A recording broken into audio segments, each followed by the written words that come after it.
Hello, students. This lesson is about microorganisms. जैसे कि आप जानते हैं, micro means very, very tiny, which cannot be seen by eyes. And organisms means living being. So ये वो organisms हैं, वो जीव हैं, जो इतने छोटे होते हैं कि इनको हम आंखों से नहीं देख सकते. So, for example, bacteria, fungi, algae, protozoa, viruses, and all. If you talk of types of bacteria, there are five major forms of bacteria. इनकी शेप होती है spherical, then rod type, spiral, comma type, and corkscrew type. Viruses are generally non-living. Atmosphere में वो non-living ही होते हैं. They are dead. But when they come in contact with some living organism, then they use their DNA and multiply. Environment में बिल्कुल ही dead होते हैं, लेकिन जैसे सपोज करिए सांस के साथ या खाने के साथ या पानी के साथ अगर कोई वायरस किसी जीव के अंदर चला जाता है तो तब वो जीवंत हो जाता है. एंड नाउ ये वायरस जिसके अंदर गया उसका डीएनए लेकर मल्टीप्लाई करता है. सो द क्वेश्चन अराइजेस, ये माइक्रो ऑर्गेनिजम्स कहाँ रहते हैं? ये सभी माइक्रो ऑर्गेनिजम्स ऐसी कोई जगह नहीं है जहां वो न हो. So everywhere they're present. They're present in air, water, soil, even inside the body of plants and animals, including humans. आपके इंटेस्टाइन के अंदर ढेर सारे बैक्टीरियाज होते हैं, but some bacterias are really good and of course some bacteria or some microorganisms are bad. जो friendly bacterias होते हैं उनको फ्रेंडली बैक्टीरिया जो है वो कमर्शियली बहुत जगह काम आते हैं. जैसे कि आपने पहले की क्लासेस में पढ़ा होगा, राइजोबियम बैक्टीरिया होता है वो. अम, दो क्रॉप्स के बीच में एक दाल की खेती किसान लगाता है. वो क्यों लगाता है? क्योंकि दालों के अंदर जो उनकी रूट्स होती हैं उनके अंदर होता है एक बैक्टीरिया जिसका नाम है rhizobium. And that rhizobium helps to trap nitrogen straight from the atmosphere. और वो उस दाल के अंदर मतलब रूट्स के अंदर उस नाइट्रोजन को फिक्स कर देता है. नॉट ओनली दैट, फर्मेंटेशन में ये काम आता है. फर्मेंटेशन एक प्रोसेस है जिसमें यीस्ट की ज़रूरत होती है. फिर उसके बाद जो आप बेकरी वाली चीज़ें खाते हैं जैसे केक्स हो गए और pastries and all, then after dhokla and dosa and idli, all those things, apart from that it is used for making breweries. जैसे वाइन है या uh, you can say other things which have been used or made by fermentation, वहां पर भी ये microbes जो हैं बहुत काम आते हैं. Now I told you about fermentation. Fermentation क्या है? ये एक ऐसा प्रोसेस है जिसमें माइक्रोब जो है वो अपनी प्रेजेंस को लेकर आता है और शुगर को अल्कोहल के अंदर कन्वर्ट कर देता है. एंड दैट्स द रीजन, जब हम जैसे डोसा खाते हैं तो एक खट्टापन उसके अंदर होता है. It is been fermented. उसके अंदर यीस्ट इज अ फंगी, उसके अंदर पनप जाता है और वो जो डो है वो डो अल्टीमेटली अल्कोहल में कन्वर्ट हो जाता है. कैसे कन्वर्ट हो जाता है? जब ये यीस्ट ब्रीद आउट करता है, ब्रीदिंग करता है, तो उस वक्त you know carbon dioxide of course it comes out and at the same time alcohol generates. आपने उस डो में देखा होगा कि थोड़े थोड़े ना छेद छेद हो जाते हैं. तो why they are so? Because उसके अंदर से कार्बन डाइऑक्साइड जो है वो रिलीज हो जाती है. That's why that dough is having, थोड़े थोड़े छेद होते हैं उसके अंदर, होल्स हो जाते हैं. देन फ्रेंडली बैक्टीरियाज एंटीबायोटिक्स भी बनाने के काम आते हैं. They stop growth of diseases causing bye micro organisms. For example, ये बैक्टीरिया से अगर कोई बीमारी हो रही है तो उस बैक्टीरिया की ग्रोथ को स्टॉपेज लगा देते हैं, स्टॉप कर देते हैं वहां पर. And that's how antibiotics are been used. As I said, ये जो पिक्चर आप देख रहे हैं राइजोबियम बैक्टीरिया की, इसके अंदर जो ये गोल गोल आपको दिख रहा है, यहाँ पर rhizobium bacteria stage. It's a process of symbiosis जिसमें ये प्लांट को हेल्प करता है और प्लांट भी इसको हेल्प करता है फॉर टेकिंग फूड, क्योंकि रूट के अंदर रूट सैप होता है which is food of this rhizobium bacteria, और ये डायरेक्टली नाइट्रोजन को जब ट्रैप करता है एटमॉस्फेयर से, तो यहाँ पर ट्रैप करके रख देता है और धीरे धीरे ये सॉइल में डिफ्यूज होता जाता है nitrogen, and that's how soil की फर्टिलिटी में इसका बहुत बड़ा हाथ रहता है. तो this is the reason the farmer goes for these kind of crops in between two major crops so that automatically naturally soil जो है वो fertile हो जाए, because fertilizers डाले जाते हैं but they are chemicals. Everybody now wants to have something natural जिससे कि naturally चीजें जो है वो हमारे को मिले, instead we are taking chemicals and all. Apart from that, microorganisms also help in cleaning the environment. How come जितनी भी चीजें डिकम्पोज होती हैं वो डिकम्पोजिशन जो है वो भी इन्हीं माइक्रो ऑर्गेनिजम्स के जरिए ही होती है. जैसे कि अब आप देखेंगे कि फॉरेस्ट में सपोज करिए कोई जानवर है या पेड़ है, जानवर मर गया या there is a dead body और प्लांट जो है वो डेड हो गया, तो कुछ महीनों के बाद आपको वहां पर कुछ नहीं दिखाई देगा. How come? who has taken that? It is nobody. But the microorganisms, they decompose that particular matter and change it into humus, right? जैसे फ्रेंडली बैक्टीरियाज हैं वैसे ही हार्मफुल बैक्टीरियाज भी हैं. Actually they are the disease causing organisms. तो इन्हीं bacteria के जरिए कुछ बीमारियां भी होती हैं जो कम्युनिकेबल भी हो सकती हैं. They are infectious diseases and they cause illness and they spread from one person to another person. Like influenza is there, common cold is there, typhoid, pox, cholera, and so many other communicable diseases are there.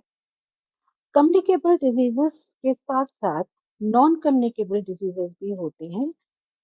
ये वो diseases हैं जो छूने से नहीं फैलते हैं, but typically they are often get into the system by or ongoing treatment. जैसे कि फर्स्ट कीजिए रेस्पिरेटरी डिजीज है या डायबिटीज है या कैंसर है, ऐसी डिजीजेस जो है वो छूने से नहीं फैलती, लेकिन है तो डिजीज पर उनका इलाज थोड़ा लंबा चलता है, पर वो ठीक हो जाती हैं.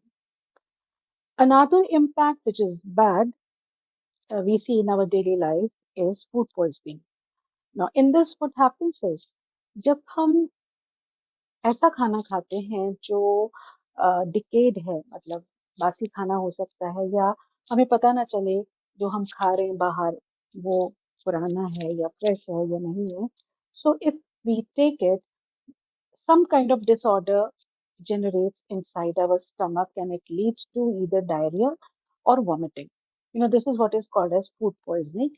Generally होता है रेगुलरली, काफी कभी कभी काफी लोगों को, बट अगर इसको हम बहुत जल्दी एक्शन नहीं लेते हैं इस पर, तो ये डेंजरस भी हो सकता है, बिकॉज वॉमिट्स के जरिए या डायरिया में दोनों में ही लॉट ऑफ वाटर लॉसेस है, and not only water, lot of minerals also come out of the body, and that is the reason vomits के बाद या डायरिया के बाद बहुत ज्यादा वीकनेस फील होती है. तो इसलिए डॉक्टर्स ओआरएस देते हैं ताकि उस मिनरल के जो शॉर्टकमिंग हो रही है उसको कंपनसेट किया जा सके. And what is ORS? It is you can even make it at home.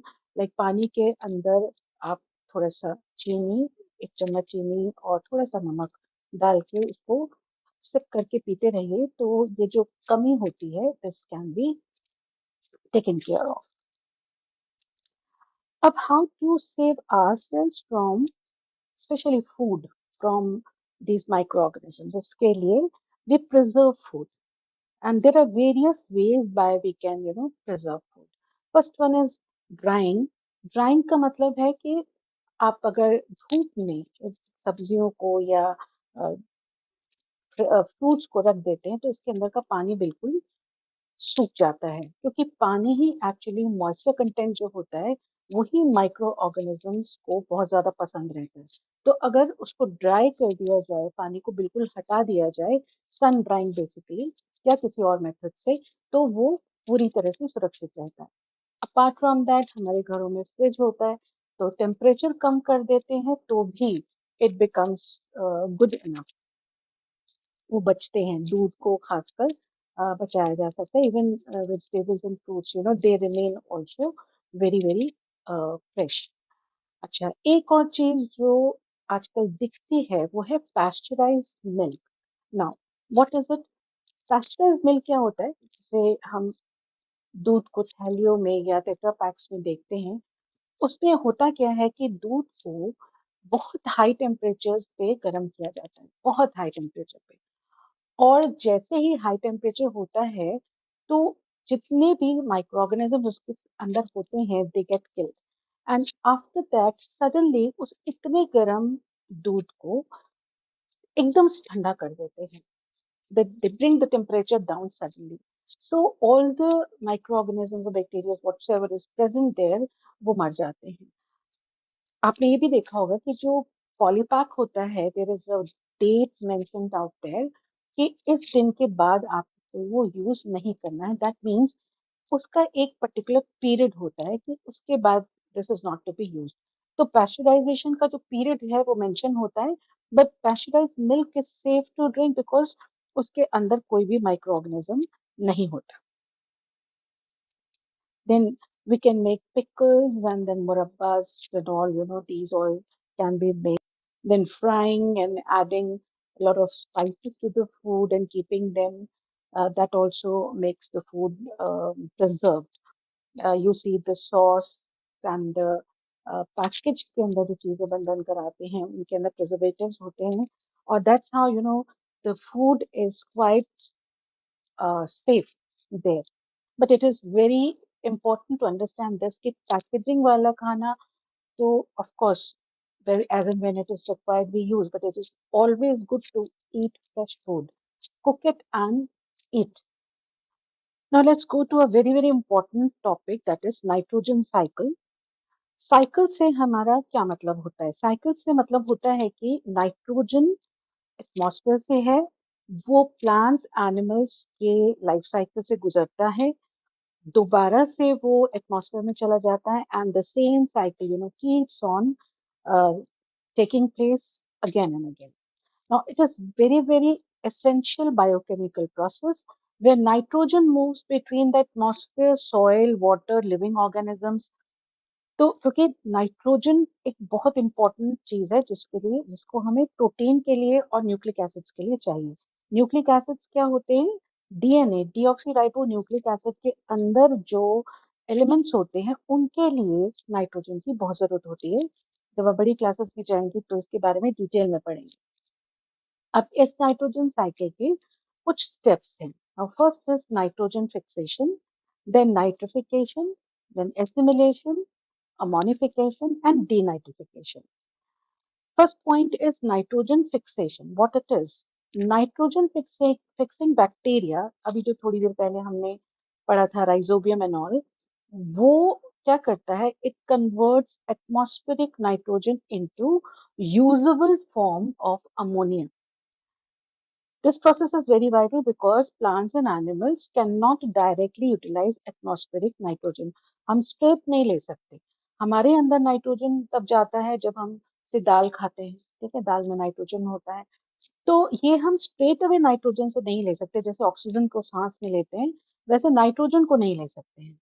सो सबसे पहले ये नाइट्रोजन जो है ये किसी ना किसी प्रोसेस के जरिए ही हमारे अंदर पहुंचता है। Then comes nitrification. Now here, certain bacteria convert an ammonia into nitrites. Ammonia क्या? NH3, nitrites क्या? NO2.